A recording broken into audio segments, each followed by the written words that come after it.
The polar vortex, the East Coast is just getting pounded again. And in the little area, I say that facetiously, that I live in the Portland, Vancouver area, we are experiencing snow like we have never seen before. The Farmer's Almanac projected that this was what was going to happen, and it has happened. As I do this show today, I am watching snow actively fall outside my window, and they do not get snow in this area. Ladies and gentlemen, welcome to the fire you can't put out. With you as usual, my name is Melvin, and I want to thank each and every one of you for joining me. This show is growing, and there are almost a dozen ways to get this show now. We'll give all that to you in our sign-off. Of course, we're KiwiStation.com, OpenSkyArchive.com over on Facebook, and also in the Google Play Store, the App Store. You can download the Kiwi app and email tfycpo@gmail.com. I'll give you more information and all that later. You could just punch us into a search engine and find us too. Trust me, we are out there. So, talking about the weather, I overheard two gentlemen yesterday talking about the weather, and obviously both of them very conservative, making jokes, ha ha ha, look at all this global warming that surrounds us. This is the time of year when the conservatives usually flaunt their ignorance about the weather, and it goes like this. Global climate change. I don't think they understand the difference between weather and the climate. The climate is the collection of days, an average, and with respect to that, yeah, there's a massive change going on. Here in the area that we broadcast from, in the Portland, Vancouver area, we are currently experiencing a drought. Now, it feels weird to say that, considering that I'm looking at all this moisture falling right outside my window, but we are well below where we are supposed to be right now. California is experiencing the worst drought that it has had in years, and this is what happens when all that waste, all those externalities, from burning oil and all the rest, end up in the atmosphere. They trap in all those gases, and they mess up all the jet streams. And this is why some places have more moisture than they know what to do with, and some places are getting none at all. Why they're getting 20 below in certain areas where they're not used to it, and why it is now snowing in the city that I moved to because I don't like snow. Here, let's get to a couple of things. Obviously, the Keystone XL pipeline is huge this week because that environmental report from the State Department that we are anticipating coming out has come out. And so now it is ultimately up to the president what is going to happen. But consider a couple of things. Just over the last couple of weeks, I don't believe these are signs from God or any of the rest, but I believe that these are indeed signs, and they need to be paid attention to because they are a microcosm of what's to come. A couple of weeks ago, we had a train derailment in Philadelphia. Total of, this comes to us from Think Progress, total of 7 cars from the 101-car freight train from Chicago derailed on the Schuylkill Arsenal Railroad Bridge around 1 a.m., though the cause of the accident is unknown. My guess is aging infrastructure. 6 of the derailed cars contained crude oil, though no leaking was reported. A team of Coast Guard pollution responders was on scene, and CSX said it was working to clear the derailment in a way that is safe and environmentally responsible. This happened on January 20th. Quote, "This is unacceptable," Philadelphia Councilman Kenyatta Johnson told NBC News, demanding answers on what caused the accident and calling out CSX for their lack of transparency. The practice of transporting crude oil by rail has boomed in the last year, with most of the uptick in oil shipments coming from North Dakota's Bakken Shale. A top official at North Dakota's Mineral Resources Department said last month that as much as 90% of the state's crude oil will move by freight rail in 2014, just one day before announcing record oil production of almost 1 million barrels per day, or approximately 5% of total U.S. oil consumption. 1 million barrels a day is more than the capacity of the controversial Keystone XL pipeline, which would transport a mere 830,000 barrels per day. With that increase in oil being shipped by rail, more than 1.15 million gallons was spilled from rail cars in 2013, according to recent data from the Pipeline and Hazardous Materials Safety Administration. The amount spilled, consider this, the amount spilled in 2013 is more than in the last 4 decades combined. So they're fighting for this Keystone XL pipeline right now. And they say, well, you know, it'll be safer. It'll be safer if you let us transport oil through the pipeline rather than the rail cars. Because here's the thing. They're taking all of this oil across our land. It angers me in so many ways. And I'm going to try not to go off on a tangent here, although I'm probably going to do it anyway. This is not for us. This oil is not for us. It's being taken from the north down to the south where it is being refined and then shipped outside the country. I've mentioned this before on this show, and it begs repeating. Refined petroleum is our number one export. That's right. But Melvin, the gas prices, all that oil will be for us. No, it won't. No, it won't, because the laws of supply and demand do not apply here right now. This is about making money, and in America, our demand for oil is down. So, well, Melvin, we need the Keystone XL pipeline so that these terrible things don't keep happening. Well, we could also invest in infrastructure or start working towards getting off of oil, because, of course, we subsidize oil. We subsidize oil, and that's one of the things that makes it profitable. Perhaps if we subsidized other things, wind, solar, just to name a few. Melvin, we need the pipeline, you pro-environmentalist, anti-capitalist. All right, easy. Let's talk TransCanada, okay? This comes to us from Think Progress. A natural pipeline, gas pipeline operated by, listen, TransCanada Corporation exploded and caught fire in the Canadian province of Manitoba on January 25th. The pipeline, built by TransCanada, exploded. The TransCanada, by the way, these are the folks that will be building that pipeline, the Keystone XL pipeline, okay? There were no injuries, and the area was evacuated as a precaution, according to the National Energy Board. TransCanada said the fire was extinguished by a couple days later, Saturday afternoon, because I believe it happened on a Friday. But shutting off the gas left 4,000 people without heat in sub-zero temperatures, okay? Temperatures dropped to negative 20 degrees Celsius overnight. Niverville Deputy Mayor John Funk said the service is expected to be lost for at least 24 hours to multiple days. Of course, this is what happened. This happened on, January 24th, so just a couple days after the train derailment. So they supplied electric heaters in the interim to the people who lost their gas. TransCanada, okay, was responsible for this, and this exploded, and they want to build another one of these, not for America. You can go on TransCanada's website. It's an incredibly long document, but they lay out the whole Keystone XL pipeline thing, and I saw something this morning while I was doing some research.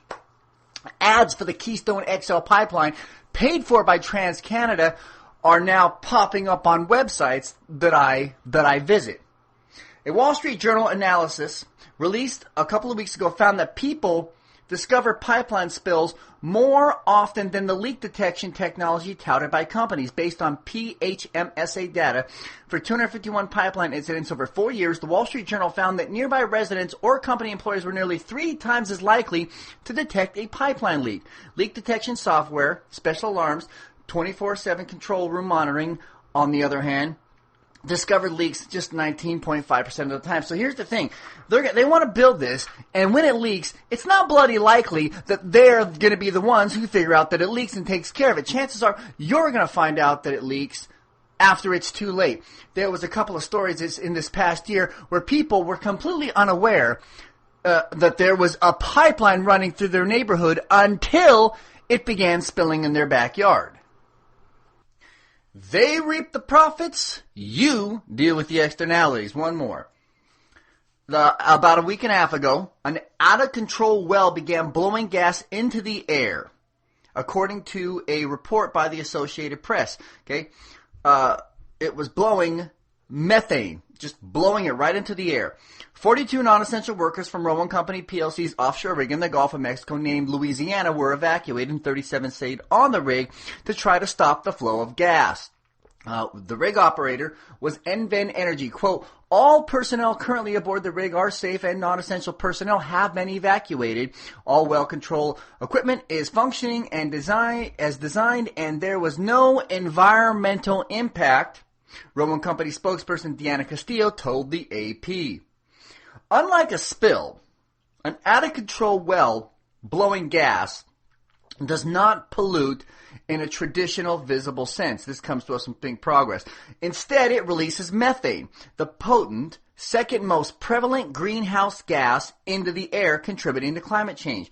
Pure natural gas is mostly methane, a fuel that burns cleaner than coal or oil. However, when methane is released directly into the air, it traps heat into the atmosphere. From an air quality perspective, it is better to burn flowing gas through a flare system rather than venting directly into the atmosphere, according to the Environmental Protection Agency. Melvin, it's not real. It's not real. Global warming is not real. Blah, blah, blah, blah. Look, it's snowing outside. There's no global warming. Or you can take this perspective, which is being pushed by quite a few folks right now. And I don't understand. I do and I do not understand how this works. It's nonsense reasoning, but there's more than a few people that subscribe to it. Okay, I'm gonna quit beating around the bush here. I'm just gonna say it. Quote, Nestle CEO, here's the headline, let God handle global warming. Just let that sink in for a minute. We don't have to do anything. Just let God handle it. Nestle's chairman denies that humans are the cause of global warming at all. This again from Think Progress. In an interview with The Guardian, Nestle chairman Peter Brabeck argued against climate action, arguing that the change in global temperature is natural and cyclical. Natural and cyclical. Natural and cyclical. See, those are the talking points. Okay, a familiar point from the climate denier playbook. He worried that confronting the issue is similar to humans playing God. Now, stay with me for a minute. Dumping garbage into the environment is not playing God. Not dumping garbage into the environment is playing God. Are you with me? Okay. Quote, are we God to say the climate as it is today is the one we have to keep? That's the way it's going to be? We are not God. What we have to assure is that climate change happens within a time frame that mankind can adapt to, unquote. This is what the gentleman from Nestle said. Okay? We just have to find a way to adapt. What's happening is natural and cyclical. Natural and cyclical. It's a strange position to take for a chocolate producer, because dig this, $9 billion in the cocoa industry, okay? And it will be dealt a serious blow by climate change. Quote, by 2050, the land supplying half the world's cocoa may become unsuitable for farming because it will be too hot for the heat-sensitive cocoa tree. It's not the only food being ruined due to a drier, hotter climate. The supply for coffee, grapes, apples, peanut butter, and maple syrup is also shrinking too, which means as those supplies thin out, their prices will go up. This gentleman from Nestle, this isn't his first controversial position, okay? He has other ones too. Let's take water, for instance, okay? Last year, he was accused of arguing that water is not a human right and should be privatized, okay? It should be privatized because giving people water, well, you're just playing God now. He has since clarified that position. To be fair, he thinks water for drinking and hygiene is a right, but the rest of it, 98.5%, yeah, that should be in private hands. Quote, "We believe that governments, companies, and individuals must take the measures both to reduce air emissions and to adapt to climate change." That quote coming from Nestle's own website. So the guy in charge at Nestle says, let God handle it. Don't play God. Dump crap in the air. But right on Nestle's website, it says, these are the two faces. These are the two faces of that company right now. Or perhaps their CEO does not actually speak for them. Odd. So what makes people feel that these are fair positions to take? Is it simple politics? Is it simple Republican v. Democrat? Or capitalist, anti-capitalist? Are those just labels? Are those real things? Greedy versus non-greedy? Not everything is an opposite. So what is the kind of thinking that leads to the idea that, well, let's think about God for a minute, or Jesus, who was not one for money, eye of the needle and all the rest, camel through the eye of the needle. What makes people think that we should dump things in the environment and we should just say to hell with the poor? There's an old idea put forth by John Calvin, the father of what's known as Calvinism. Calvinism is the idea that you do better in life and you get more if God likes you better. So if God is smiling upon you, you'll be richer, you'll have better things, better health and all the rest. And if, of course, you are poor, that is because God does not like you. We now call this, we don't call it Calvinism anymore. Well, some might. What it is now called is the prosperity gospel. This comes to us from the Washington Post in an op-ed by Kathleen Falsani. In the Gospel of St. Matthew, we are told that Jesus said you cannot serve both God and money, and it is easier for a camel to go through the eye of a needle than for a rich man to enter the kingdom of God. The prosperity gospel, whose popularity among American Christians has boomed in recent years, teaches that God blesses those God favors with the most material wealth. The ministries of three televangelists commonly viewed as the founders of the prosperity gospel movement are Kenneth Hagin, Kenneth Copeland, and Frederick K.C. Price, took hold in the 70s and 80s. One of the oldest and best known proponents of the prosperity theology, Oral Roberts, the television faith healer who in 1987 told his flock that God would call him home if he didn't raise $8 million in a matter of weeks. This gentleman died recently at age 91. Joel Osteen, the 46-year-old head of Lakewood Church in Houston, has a TV ministry that teaches more than 7 million viewers, quote, God wants us to prosper financially, to have plenty of money, to fulfill the destiny he has laid out for us. That comes to us from a letter that he wrote to his flock in 2005.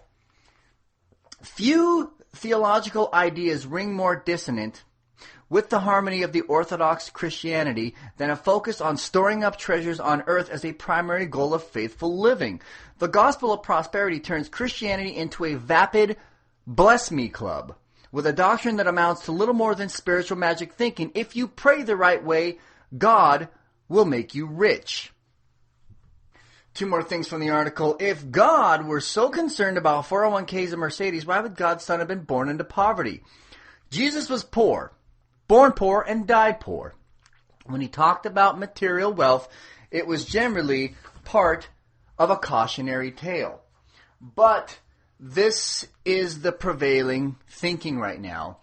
And to me, this is what makes the American conservatives... See, it's never made sense to me for people to be both a conservative and a Christian. I think they're opposites of each other. We have my wife and I have a dear friends that we know that are conservative, and in their house there is a picture of Jesus and Reagan right next to each other. Those two people seem nothing alike to me. So I said, well, what makes people think that you can live life as Jesus did, which is what a Christian is, if you're a Christian, to be Christ-like. How can you subscribe to the ideas of the very, very greedy, cold, heartless Republican Party, the right wing in America? Well, you only can if you're a Calvinist or if you subscribe to the prosperity gospel. Ladies and gentlemen, I would love to get any and all of your thoughts on this. Obviously, I talk a lot about this kind of thing on the show because it's important. I don't have an issue with people subscribing to religion and having a belief system. We all have them. But I don't want them to be a part of my government's official platform.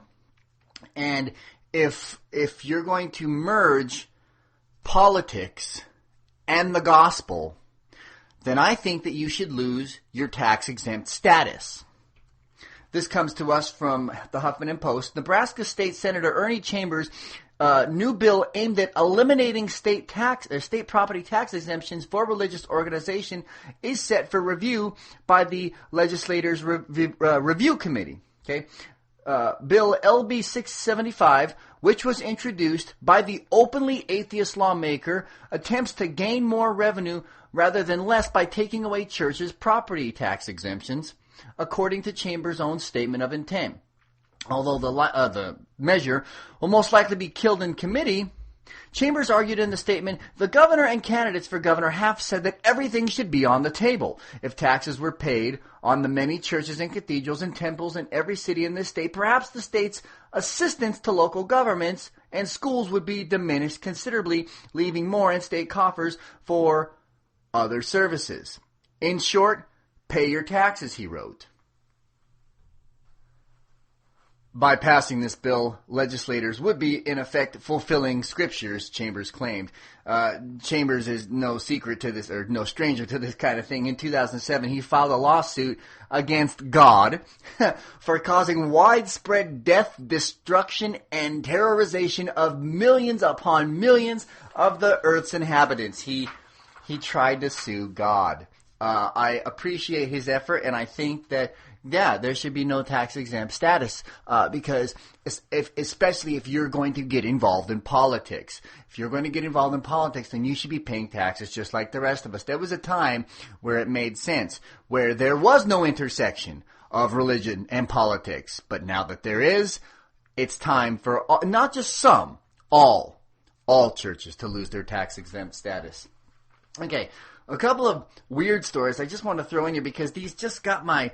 I don't have any hair, so these got my hair up, okay? An Alabama pastor, this was a weird one, from Gawker, accused of stabbing his wife to death, was on the way to marry his boyfriend in England when he was arrested at an airport earlier this month, according to prosecutors. Richard Lee Shahan was arrested January 1st at Nashville's airport approximately 5 months after his wife was stabbed to death in the couple's home.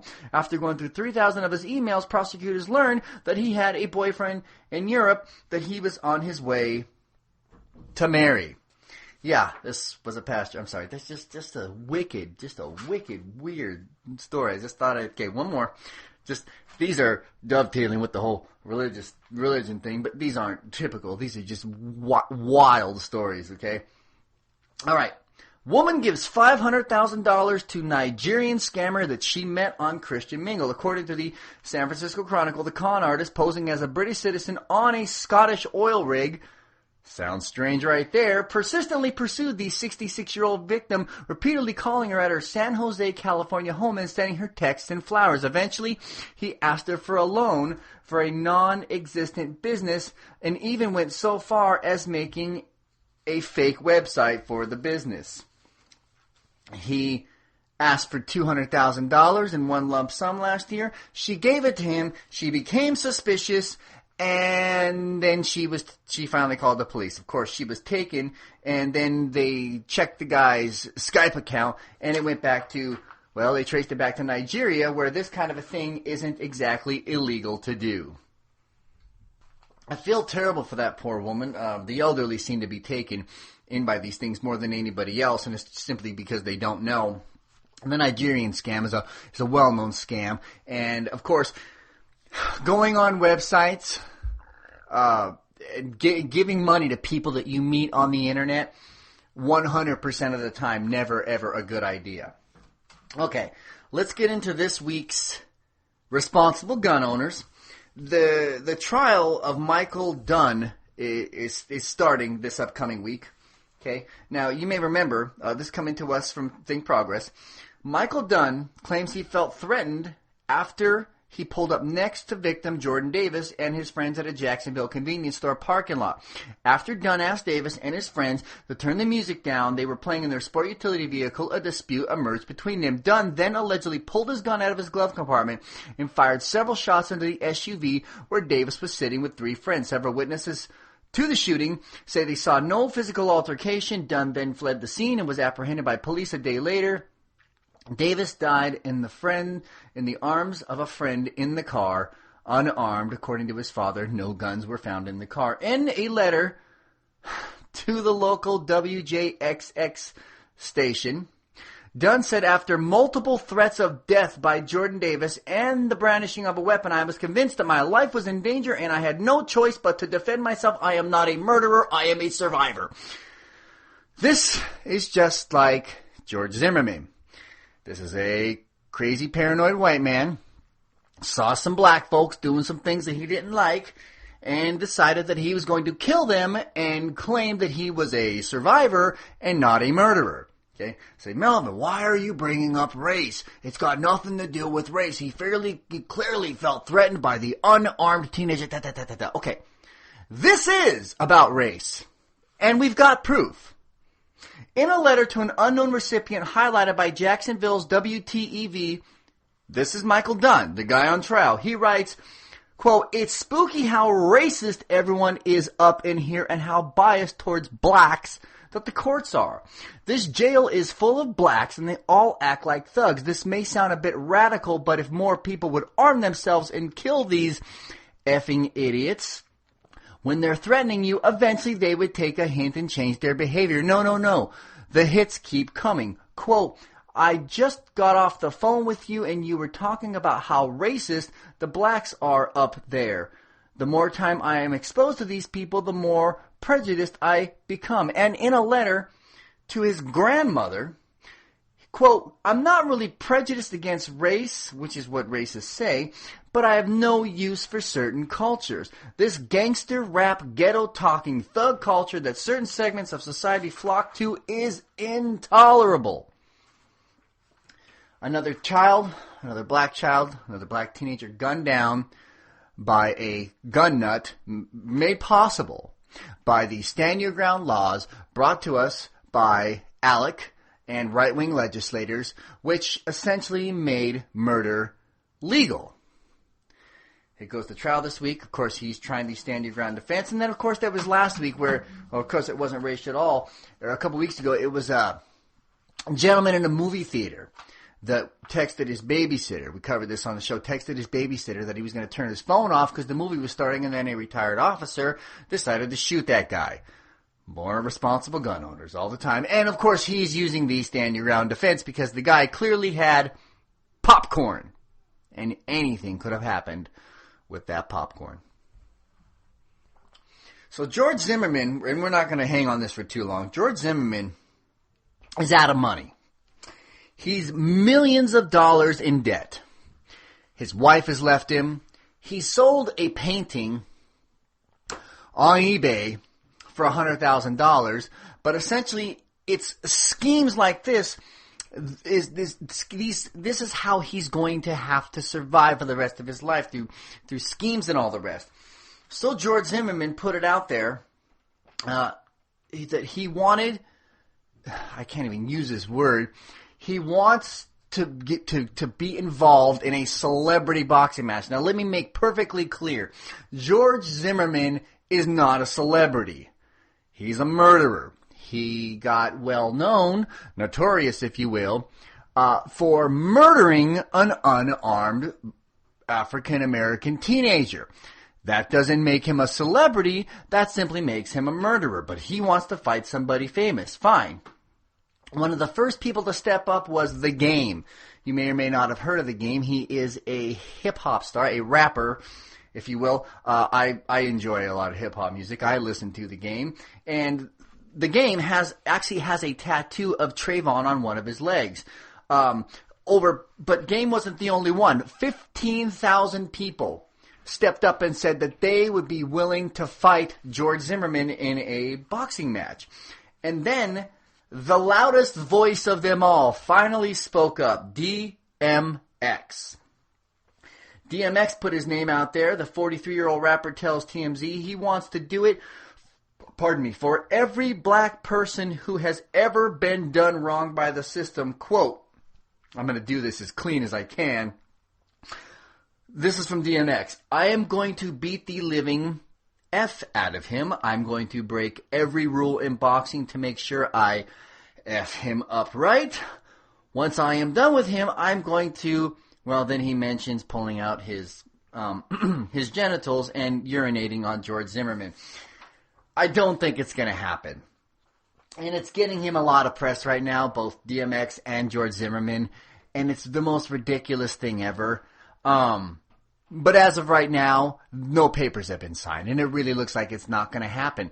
But look, if it's so great to if it was so necessary to murder somebody, you murdered Trayvon Martin, George Zimmerman, you murdered Trayvon Martin, and this is how you have to go through the rest of your life now.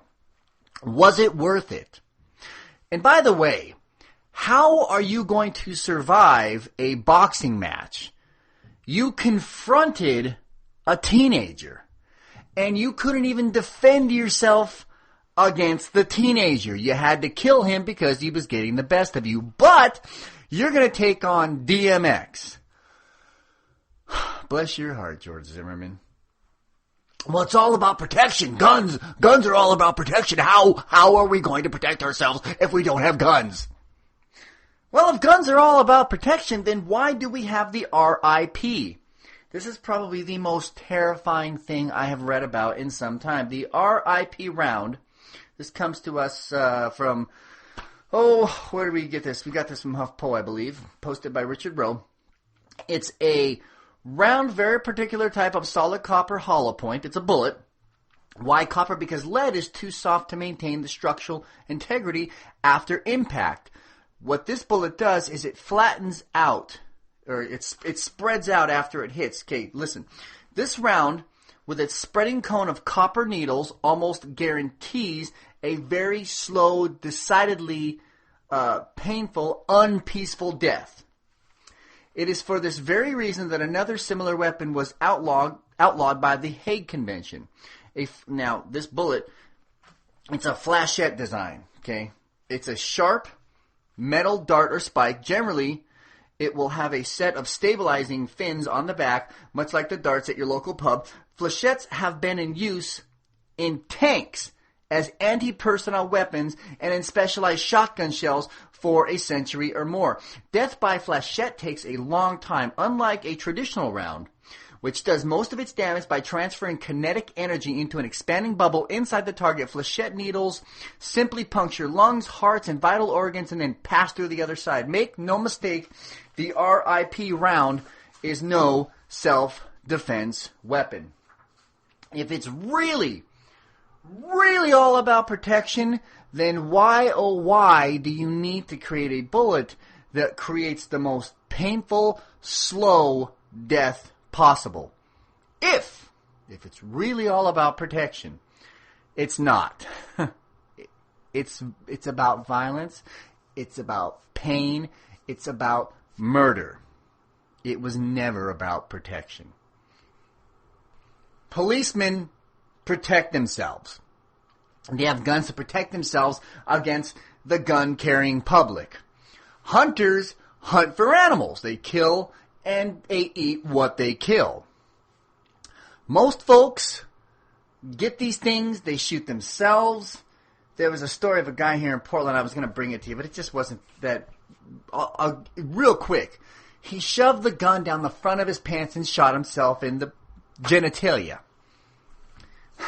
We hear 10,000 times more of these stories than we do about the guy who, at his house, fought off an intruder or an attacker. We hear way more stories about children killing one another, parents killing children, lovers killing one another, people shooting themselves in the junk. We hear way more of those stories than we do, someone broke into his house and he protected himself. Get this in your head. We've covered this on the show before, but I believe that it begs repeating. 1,384,171. That's how many people have died by gunfire just since 1968. Okay? This number exceeds all of the casualties of all the wars in U.S. history. This comment mentioning that more people have died domestically, being shot by one another here at home than in all the wars combined, was made by Mark Shields on December 21st, 2012, during the PBS NewsHour with Judy Woodruff and Mark Gerson. Quote, "The number of deaths from gunfire is a bit more complicated than total. 2 internet-accessible data sets from the Centers for Disease Control and Prevention allow us to pin down the number of deaths from 1981 to 1998 and from 1999 to 2010. We added FBI figures for 2011. And we offer a number for 1968 to 1980 using a conservative estimate of data that we found in a graph published in 1994 by the CDC. The compilations that they extrapolated from that research led to the figures for each of the year increments in the charts, which can be found over at addictinginfo.org. War deaths were compiled using a comprehensive document prepared by the Congressional Research Service, as well as the website iCasualties.org. The war dead statistics were arrived at by combining all war-related deaths, not just those that occurred in combat. Gun deaths in America since only 1968 exceed the casualty totals of all U.S. wars. The U.S. casualties here at home, shooting one another, 1,384,171. This is just ending in 2012. And all the people that have died in the wars, just a fraction of that, 212,994. It is truly a war at home, not protection. A war. So this poll, let's see, there was a Washington Post ABC poll that found that 80% of Americans don't trust the Republican Party. Okay, Democrats fared slightly better, but still 72% of Americans lack confidence in them. Even Americans who identify as Republicans have a hard time trusting their own party, as only 36% of self-identified Republicans believe that the party is working in their own interest. Obama's not doing too much better. His poll numbers have recently jumped 4 points to 46%. But follow this. President Obama's approval rating is nearly identical to what it was for George W. Bush at this point in his presidency, but falls behind both former President Clinton and Reagan, who held a strong 60% of approval during their time in the White House. So we are in the 2014 midterms. And what is the Democratic strategy for this election year? I want to bring to you some numbers. Rachel Maddow recently covered this and pointed out some really interesting things. Of course, we talked last year about the minimum wage. The president mentioned the minimum wage in no small way at the State of the Union. And so over at MSNBC, they dug this up. This could be the winning strategy for the Democrats this year. And if they haven't considered doing it already, it is time that they do so now. Follow me here. Okay. They recently raised the minimum wage in New Jersey. Okay. And it passed 61 to 39%, the exact same number of people, the exact same margin of people who elected Chris Christie to be governor. Let's go back to 2004. 71% of people in Florida passed the minimum wage, 71 to 29, okay? 76% in Missouri in 2006. It won by 52 points. 69% of people voted for it in Nevada in 2006. 66% in Arizona in 2006. In Montana, 73% to 27% in 2006. And in Ohio, 56 to 44, although that one is a slightly different margin. This is a winning issue. Consider this also from a Washington Post ABC News poll. The question: some people say the minimum wage should be raised to help low-income workers to get by. Others say raising the minimum wage will lead some businesses to cut off jobs. That's a talking point. Given these arguments, do you support or oppose raising it? Of all people, 66% support it and 31% oppose it. Of Democrats, 85% support it, 14% oppose it. Republicans, 50% support it, and 45% oppose it. So it's a slight margin, but it helps even with Republicans. And of independents, 65% of independents would like to see it raised. It is absolutely, hands down, a winning issue. And it's one that the Democrats should take on for sure. This split, or people see the Republicans as evil and see the Democrats as almost as evil, but not quite. There needs to be a much larger divide there. And if the Democrats, which they probably can't win the House of Representatives because of all the gerrymandering, they still could win in a very big way this year by taking the minimum wage fight everywhere, because Democrats, Republicans, Independents, everybody. This is a winning issue. And this could be the way forward. And I hope, to goodness sake, that the Democrats do decide to take this on, because this is almost 100% a can't-lose strategy. Yes, there are a teeny tiny handful of nitwits who say you can't raise the minimum wage. And I know I'm name-calling here, but who in the hell thinks it's okay for people to work full-time and not get paid a living wage? It's a winning issue. It's a teeny tiny number of people that think that the minimum wage shouldn't be raised. Let all them turn out in their gigantic teeny tiny numbers. This could be the strategy. It should be the strategy. All right. The GOP. Let's stick with the GOP for just a minute. I've talked with you about the gentleman who started GO Proud. Now, his name is Jeremy LaSilvia, and he's the Democratic Party are the only, well, I won't say the only, but of the two major parties, it's the only one that it has a big tent, welcomes everybody in. Okay. Over on the Republican side, they're against gay folks. So, but being gay doesn't automatically make you like Democratic ideas. You can be gay and still like Republican ideas, but you're not welcome in that party. No matter. Politics. So Jeremy LaSilvia starts GOP Proud, and he recently disbanded it because he sees the Republican Party as the party of bigots. Quoting from him, he wrote an article for Alternet, quote, "I've been a Republican activist all my life. I was the ultimate partisan team player, even forming GOP Proud, an organization for gay conservatives and their allies. But I no longer recognize the party I grew up supporting and have recently announced that I have changed my voter registration to no party. I left the Republican Party because it no longer represents my principles and values. I am a limited government conservative, yet Republicans of today like big government, as long as they are in charge of it." That's true. Back to the article. "I also don't tolerate bigotry of any kind, and today's party does. While most Republicans I've known over the years aren't bigots, they tolerate and kowtow to the few who are. The wrong voices have dominated policy debates."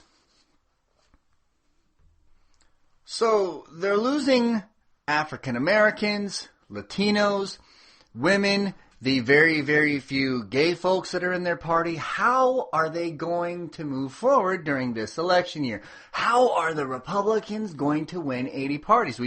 Or win any elections? We talked about a whole bunch of things earlier. Right now they're fighting for the right to lie in campaign ads. They've already won the right to lie with that case down in Florida. And they are also doing a lot of, they're trying to pass voter ID laws to keep people away from the polls. So dishonesty. Gosh, is there anything that they haven't done yet? Yes, there is. And they have now done it. If you can't win, cheat. The National Republican Congressional Committee has set up a number of websites that look like they could be a Democratic candidate's campaign page unless you read the fine print.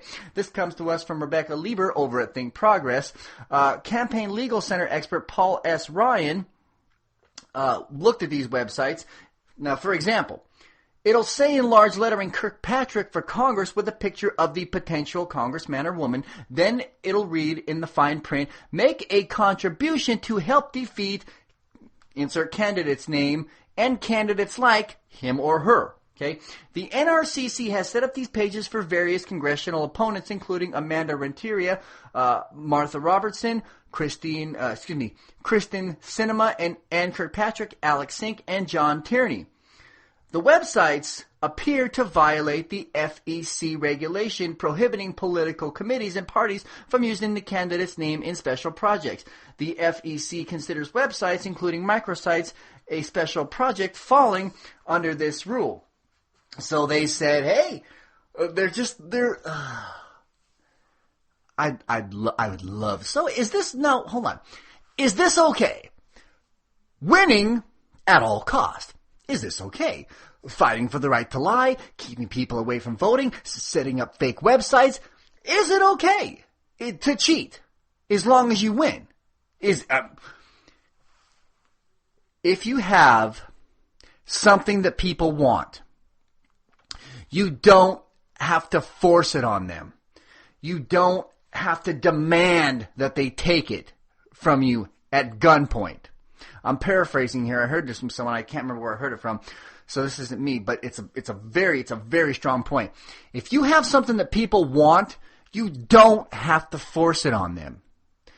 They will steal it from you if it's good. And right now, forcing yourself on the American people, lying, cheating, and stealing, and all the rest to try to win elections.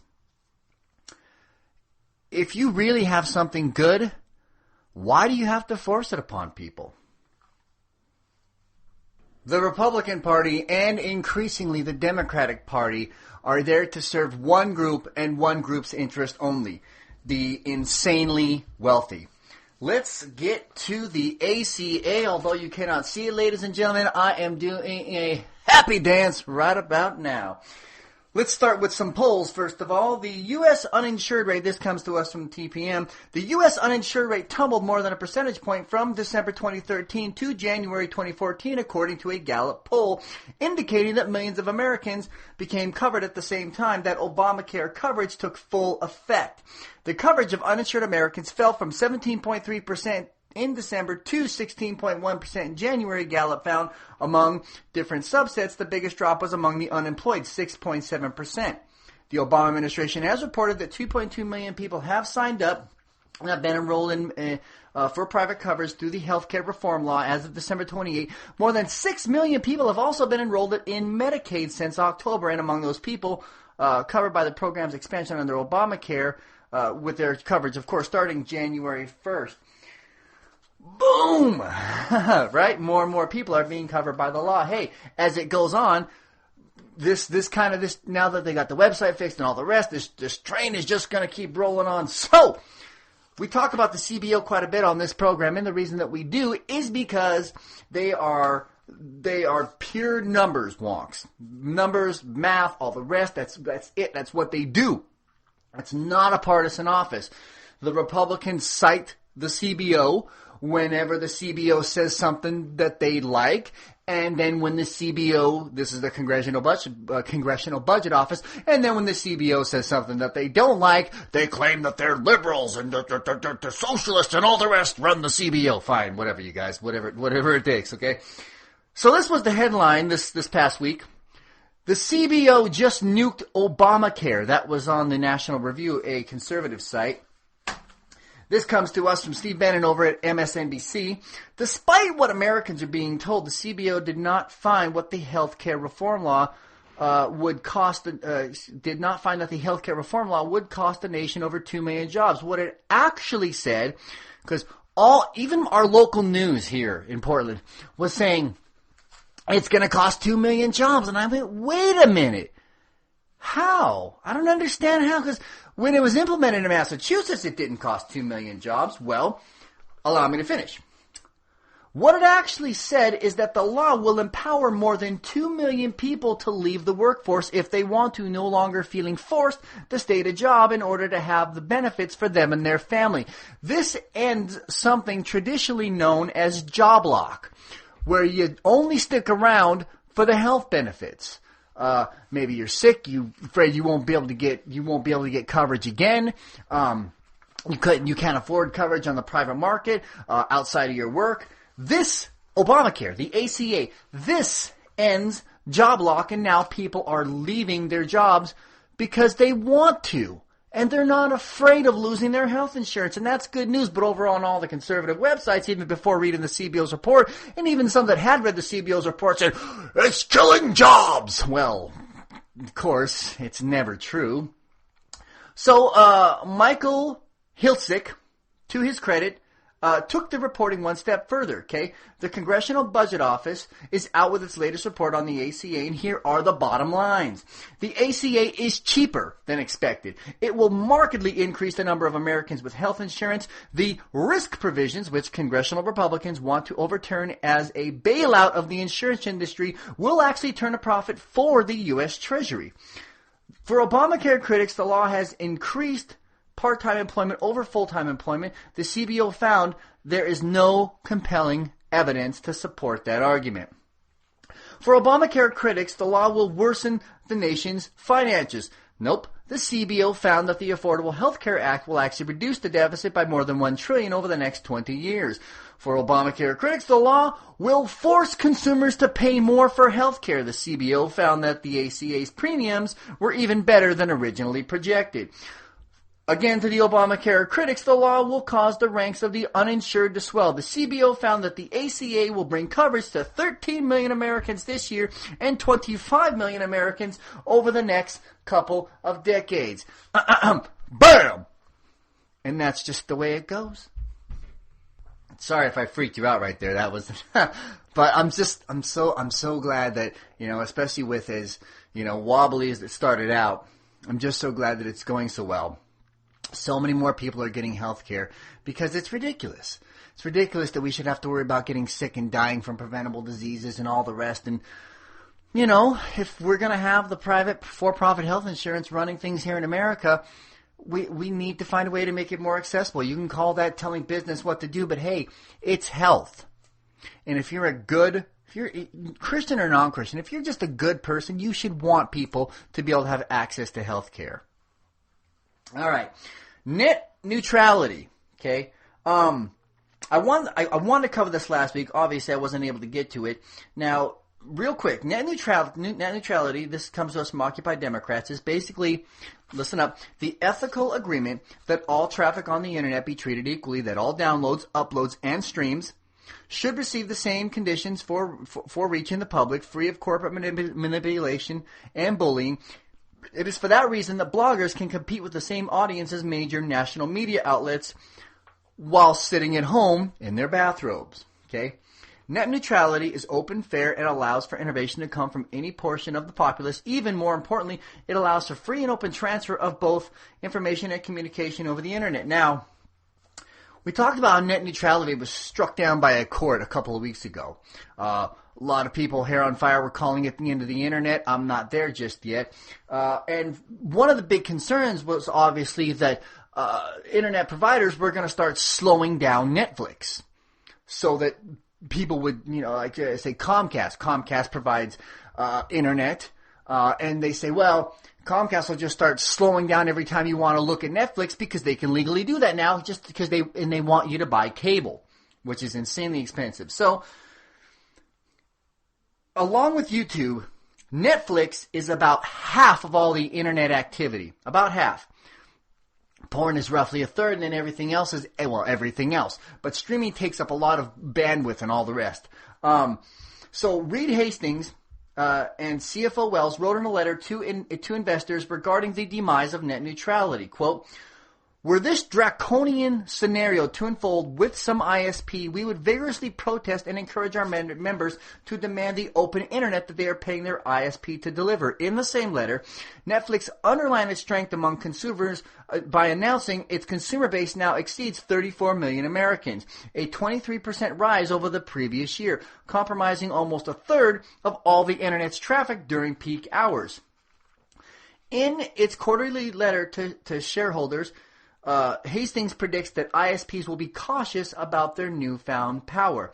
What he essentially said in his letter was, we have 34 million people right now that subscribe to Netflix, that watch things via the internet.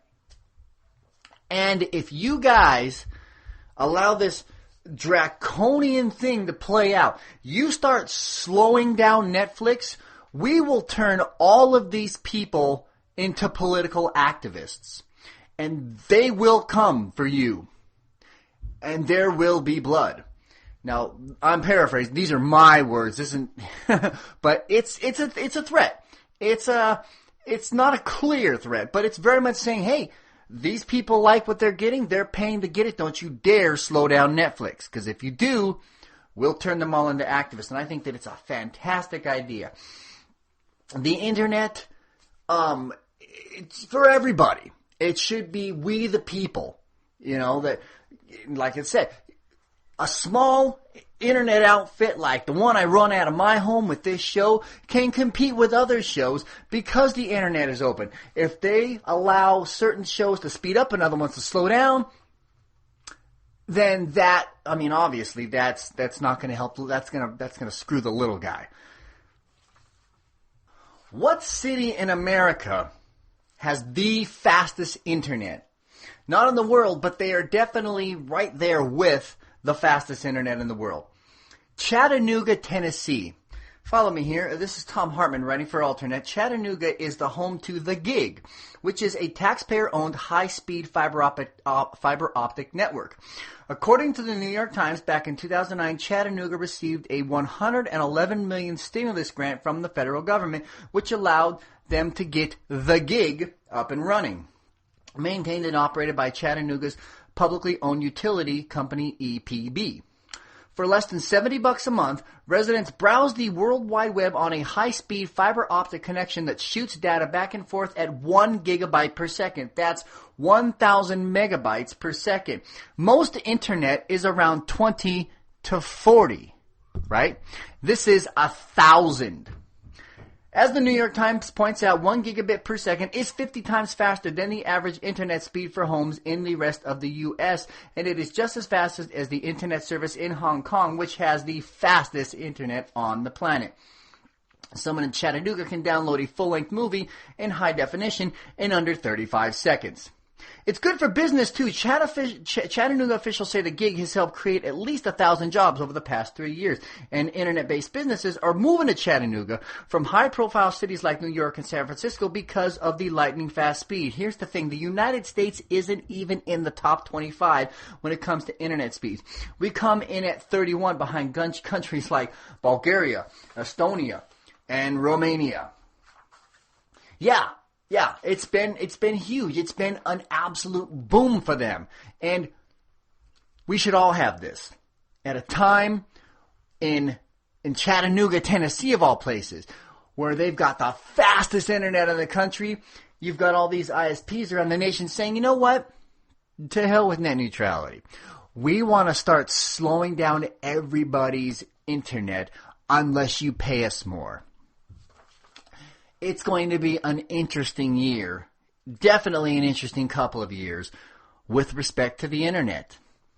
All right, I want to get to this last bit of good news and then bid every one of you adieu.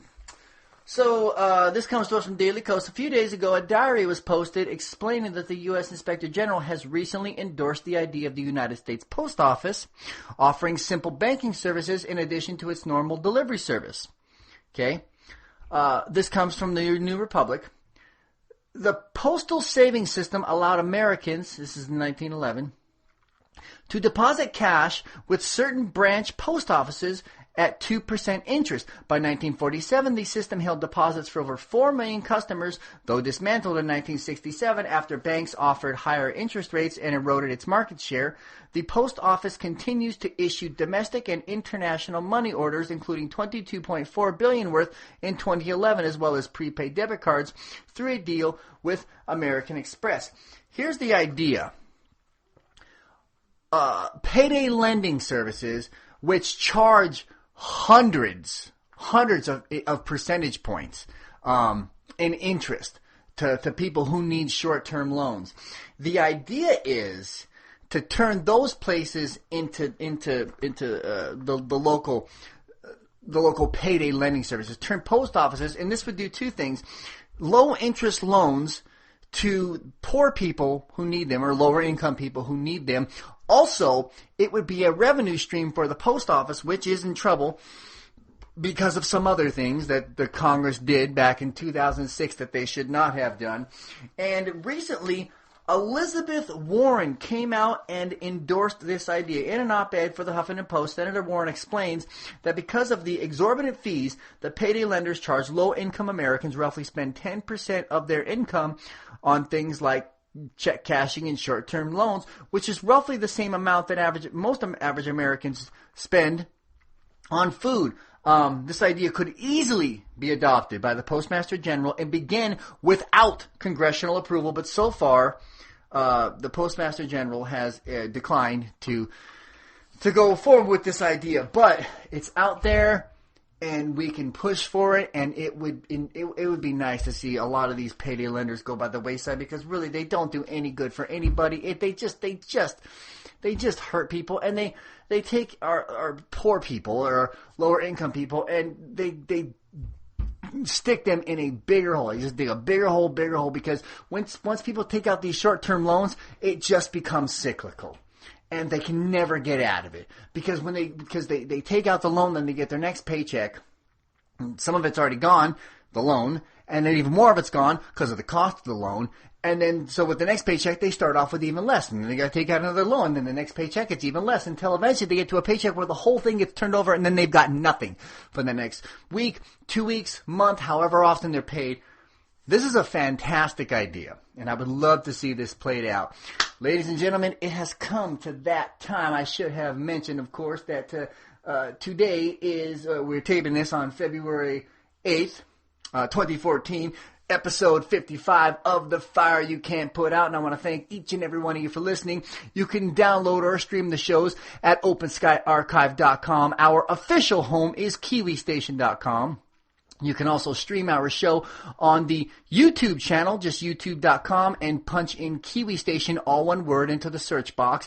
There you can also subscribe. You can like us on Facebook at facebook.com/TFYCPO. You can listen on the go. Just download the Kiwi Station app at the iTunes Store or the Google Play Store for Android users. The Open Sky Archive app is still available at both app stores. Individual episodes are also available for download at the iTunes Store. Just search for The Fire You Can't Put Out. You can also subscribe so that you never miss an episode. Questions, comments, hate mail, or just a general statement or inquiry, you can email us at tfycpo@gmail.com. We work hard not only to inform and entertain, but to also keep an open dialogue with our growing listener base. So feel free to reach out to us. And as always, thanks for listening. Rejecting austerity in favor of prosperity. We are the fire you can't put out, and we will prevail. Special thanks to Kevin for producing, and a big thanks to Kiwi Station for putting us on and making us available 24/7, 365 around the world. This is Melvin, signing off. Until next week.